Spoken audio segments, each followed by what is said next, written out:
So I just want to take a couple minutes to show you how easy it is to make these fabric covered Easter eggs. They're made out of your regular plastic cheap Easter eggs, and all I do is I take different colored fabrics that you like, whatever color theme you want to go with, and I rip strips of fabric to cover them. All this information is on my website, which is cschreierdesigns.com. I'm just back to having a website again, which will give you more information on how to do these DIY craft projects. The other thing you need is double-sided tape, and I cover my Easter eggs with the double-sided tape, which I've already done here. And then you take your strips of fabric.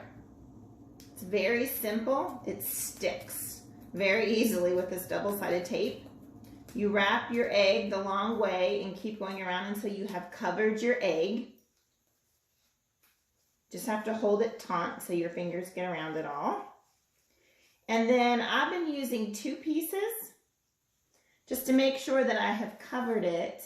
And some of that just depends on how long your strips of fabric are as well. And then I like to kind of end it by going a little bit around the opposite direction, which gives a little more rag look to it.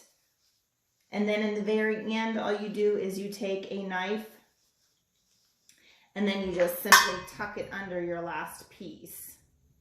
So I probably won't take the time. Oh, there we go. Okay, that was easy. So all it is you take different strips of fabric.